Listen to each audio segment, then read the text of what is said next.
Let's take you on a walkthrough tour of how the pre-registration system works with SROC. The PRU table is the start of the system. Now it uses LED lights in your darkroom to register the films directly to the screen, which gets rid of a carrier sheet.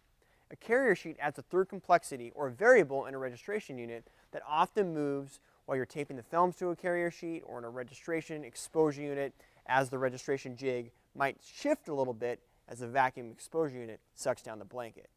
Because you're lining up films and taping them directly to the screen by looking through these LED lights and seeing exactly where the registration marks need to be placed according to the LED lights comparative to your films, you can tape films directly, exactly where they need to go on your screen.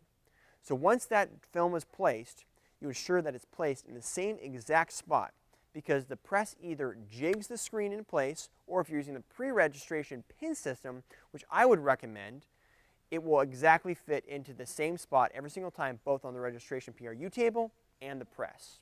So once that film is burned on the PRU table, it is now going to be fitting in the exact same spot on the press that it needs to go, so that as you get up to print, you know 99% of the time you're exactly in register ready to go. Now, if there's variables that come into play, it's not perfect because we are human. Sometimes we move the film a little bit while we're taping it. Sometimes the variable might be slightly off one way or the other. And that's where the ease of adjustment on the printhead come into play. Now, if you look at most micro registration systems, and if you're familiar with the manual micro registration, you notice that most micros will have lock knobs.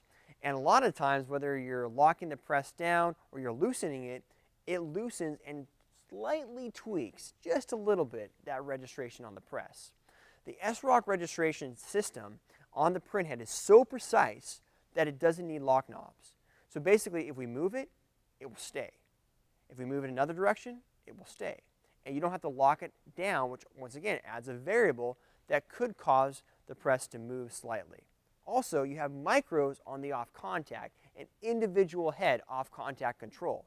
So for instance, if you're printing white ink for an underbase, you don't need to run as high of off contact as white ink for a color overprint. You can run a lot closer, which means faster print speeds. You can adjust that head by head on the SROC.